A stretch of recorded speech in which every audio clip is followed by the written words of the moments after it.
My name is Ivan Vasquez. I'm going to be talking about conserving water, so I'm going to try to persuade you to save a little bit of water. So Earth's surface is about 70% covered in water. 97% is salt water, which is useless. There's plants that treat it, but it costs a lot of money.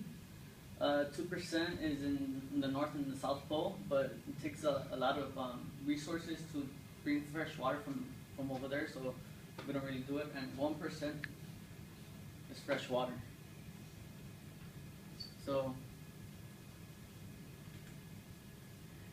we live in Southern California, and 90% of water we require for our day-to-day use does not come from California, but rather from reservoirs and rivers in the northern states of Oregon, Washington, and Nevada. I'm currently researching this subject and have done much more research on the subject. In addition, I have noticed how many more fires have happened in recent years in California. As a resident, I have noticed the increase in legislation to conserve water more than before. By learning about this subject, I hope you guys are persuaded and will better understand why changes such as increase in food prices, water rationing, and property values are directly tied to the amount of fresh, usable water certain states have access to, and why it affects so many parts of our daily lives that we often take for granted. First, I will talk about why we should conserve water, fresh water, and then why prices on items will start going up, and finally talk about our water footprint. To begin, California hands down is one of the biggest consumers of water in the United States. This is necessary to feed its massive amount of irrigated lands. Also, of course, the water needed to support its 30 million strong population that only keeps growing.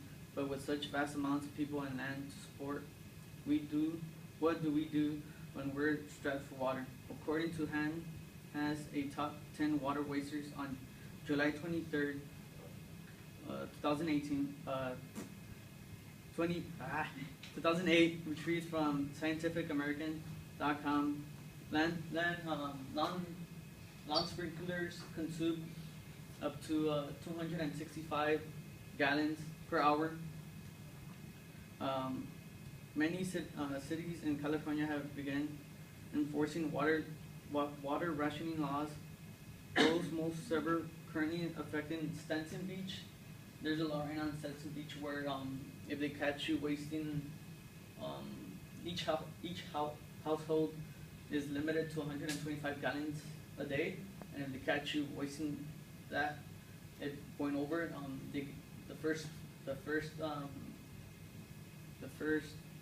it's a warning first time. Second time, it's a $400 fine. The third and most serious one is they cut your water for the whole year.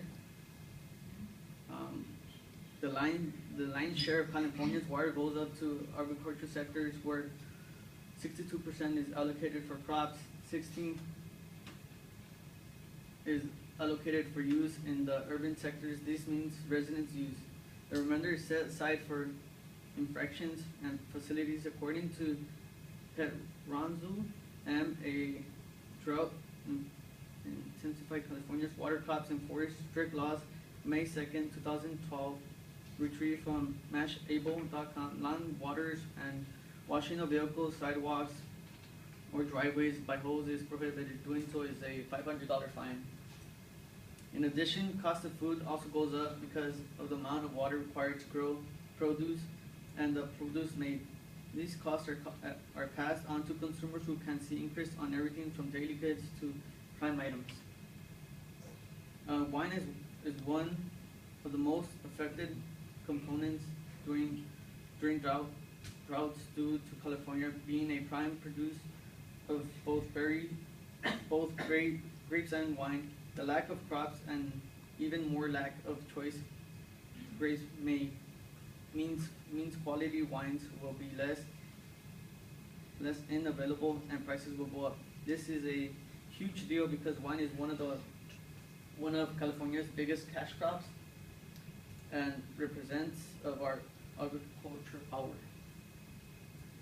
California is an agriculture powerhouse in the U.S. and is responsible for producing much of the food that feeds to the rest of the United States. The states produce millions of tons of fruit, vegetables, and products that they use. According to Brooke Key J.D. on California Drought on May 27, 2014, retrieved from HuffingtonPost.com, the state cut water delivers to farmers and cities by 95%, and the federal government also imposed sharp restrictions on its water consumers. Finally, my last point, the concept of water footprint is similar to the idea behind carbon footprint, or how much water is required to make something. Our water footprint is one of the biggest in the nation. That is due to us being the nation's food basket and the sheer amount of industry and that goes on in California. We are a powerhouse of innovation, tech, and of course of agriculture, and everything at one point or another brings water into its production process. According to JBB, exporting the Colorado River to Asia through January 23rd, 2014, 62 trillion gallons come into the country in the form of t-shirts and iPods and other products. Our water footprint has only gotten bigger and bigger in recent years. This is due to our booming population, increase in industry, and also our lack of realization of how serious this drought issue is, and putting the huge risk on so many people are short-term goals. We can reduce our water footprint by educating, reforming, and in some desperate cases, which might require legislation to solve water rationing laws, increase regulation on what is acceptable to produce, and the concept of water wasting and use the personal or industrial use.